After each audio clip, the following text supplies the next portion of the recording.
Hey everybody, Lane Rogers here and welcome back to Tesla Techs. So today I want to talk to you about FSD version 14.3.3. I posted that I got it just the other day, and I've had a couple of days now to test it out. First day we went up to the lake house on Memorial Day, actually.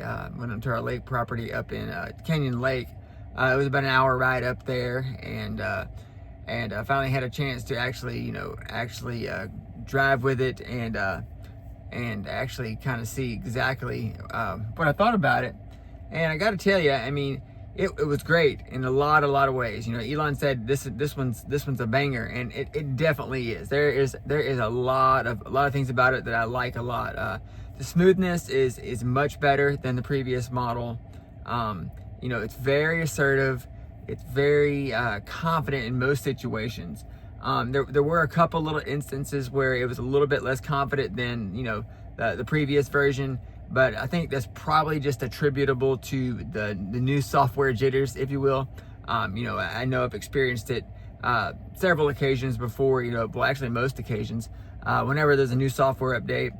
For a day or two, usually, after you kind of got to calibrate it a little bit and kind of put some miles on it, and then you start to see, you know, what it's actually capable of, you know, kind of come to light, and kind of surface. Because in the beginning sometimes, you know, it can be just a little bit rough around the edges as it kind of, I guess, just calibrates. But yeah, I mean, it's a phenomenal version.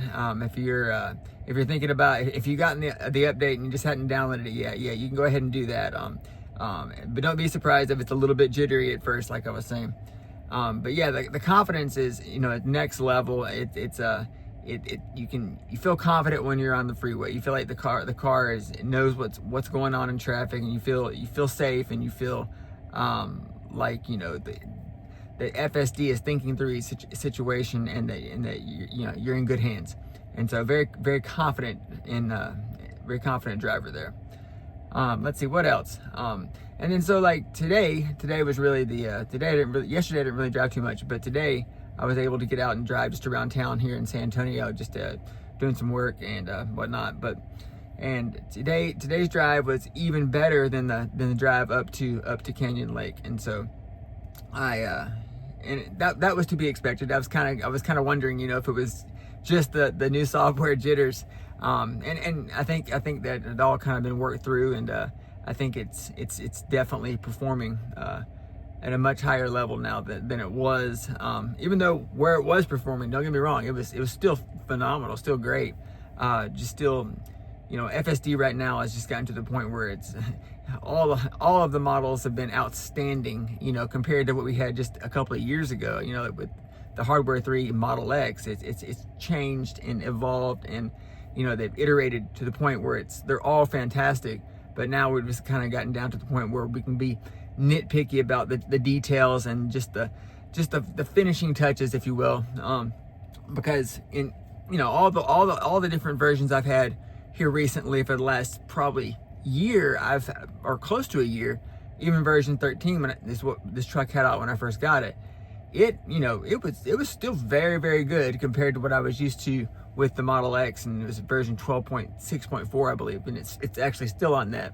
Fingers crossed, hopefully this month, well, next month, we get that new version 14 Lite for the Hardware 3s, but, you know, like I said, fingers crossed.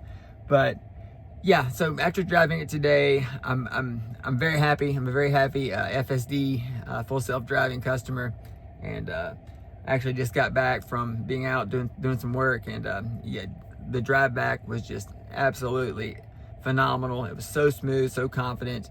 There was a time where somebody kind of swerved into my lane in the car. The reaction time is just so much faster, and I think it even says in the release notes that it's 20% faster. You know, I think they said that on the last version at 14.3.2. So yeah, excellent model, and I'm excited about what Tesla has, you know, in store for us in the next one, and the one after that, and then obviously on to version 15 at some point. But it is just amazing what these cars are capable of. It's really a life hack to be able to just ride around and have someone else drive for you. You have your own personal chauffeur. And at the same time, here in the Cybertruck, I mean, this thing it's bulletproof. It's probably one of the safest cars that you can possibly buy. And, the cost of ownership is way less than you would think, considering, if you're a business owner, which we are, I'm able to use Section 179 and basically get, a huge deduction on my taxes. And so it lowers my taxable income significantly. And so the cost of ownership is lowered that way. But, when I bought the truck, I got a phenomenal interest rate, and Tesla was running some specials then. And so, yeah, I mean, the overall cost, the operational cost on this vehicle, because of all the things, is comparable to that of a much less expensive gas car. And for what I'm paying, I'm also getting the safety. I'm also getting this bigger massive truck that can do a lot more and has a lot more utility.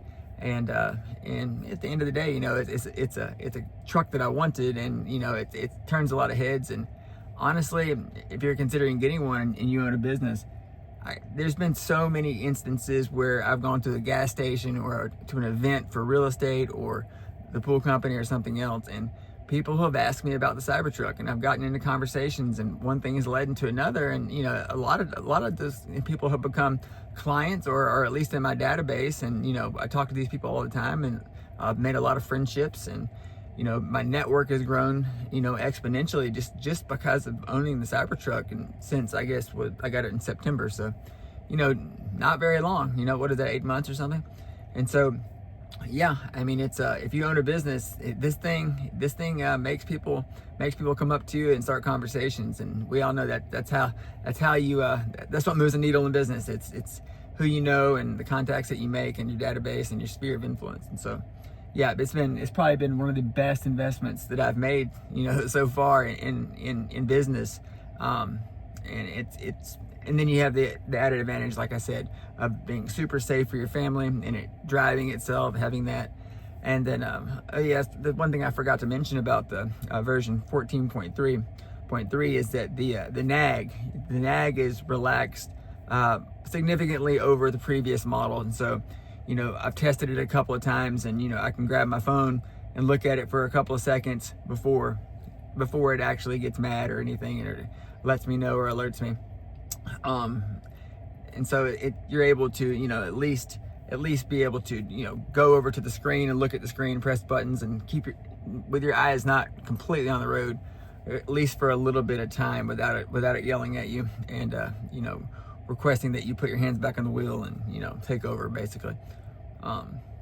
But so that's nice. It's nice to have that little bit of a relaxed approach by Tesla to not making you be as alert as previously required.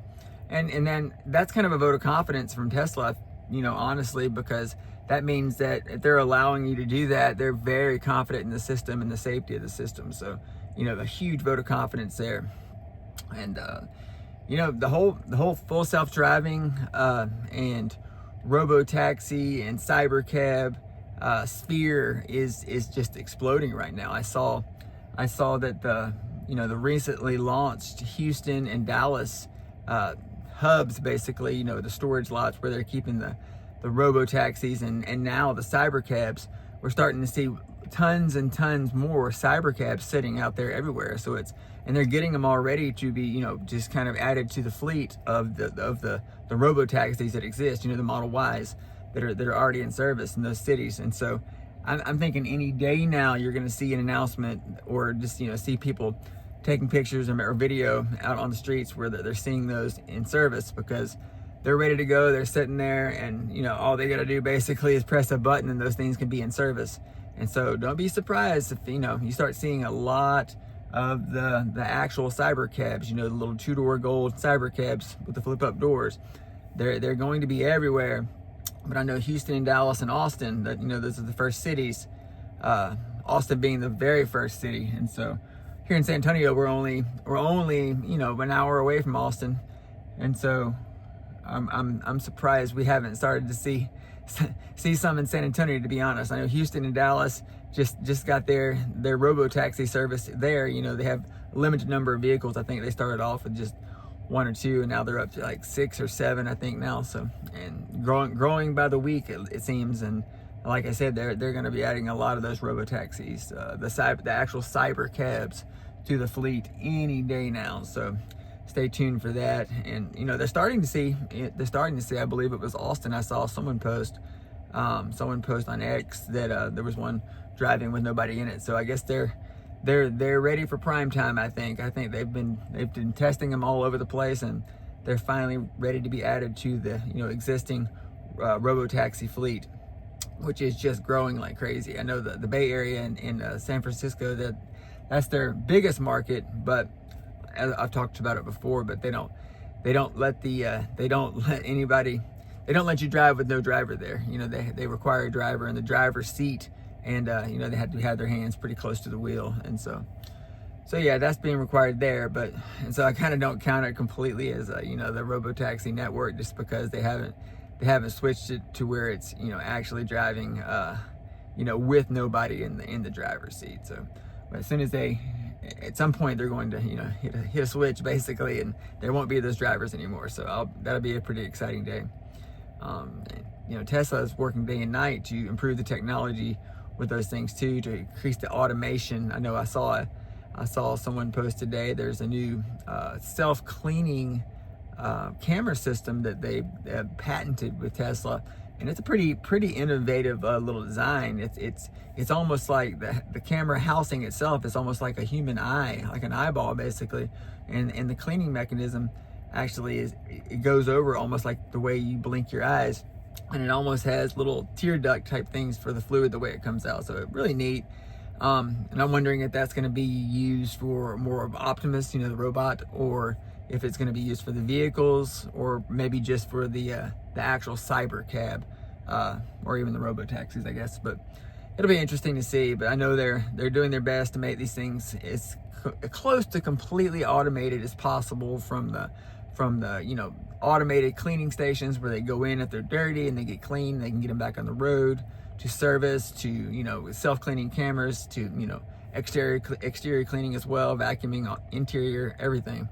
And so you'll be able to eventually just, you know, purchase a Cybercab, or purchase a Model Y, Model 3, or even a Cybertruck or whatever, and you'll be able to, as long as you have the full self-driving, you'll be able to add it to the Tesla fleet and make a percentage of what Tesla makes from those fares from the taxi service. And so that's gonna be a pretty interesting day. I think that's gonna wake a lot of people up to what Tesla's doing and the opportunity. And yeah, that's gonna be great. I know I for one will be adding my vehicle to that fleet. But I think I'd rather purchase a few of the robotaxis, the Cybercabs, and have the Cybercabs instead of the Cybertruck, actually, you know, part of it, just because I'd like to kind of have my own little separate taxi company, if you will. You know what I mean? Just a little separate business, just to generate extra revenue. I mean, I think it'd be pretty cool to have that. And you know, other than that, what else is going on? I think I saw something else today too, that, you know, there's possibility of SpaceX and Tesla merging at some point. And I really do think, you know, with the new space economy that's developing out there, and just the way Wall Street is having to reevaluate the whole value system and the whole value of what the space economy actually is worth, because it's truly unlimited. And now that you know, everyone is talking about, you know, having data centers in space, AI data training in space, just because it's much cheaper, much more efficient, and we're able to harness a lot of the sun's energy. Because let's face it, energy here on Earth there's not enough of it, and it's what is available.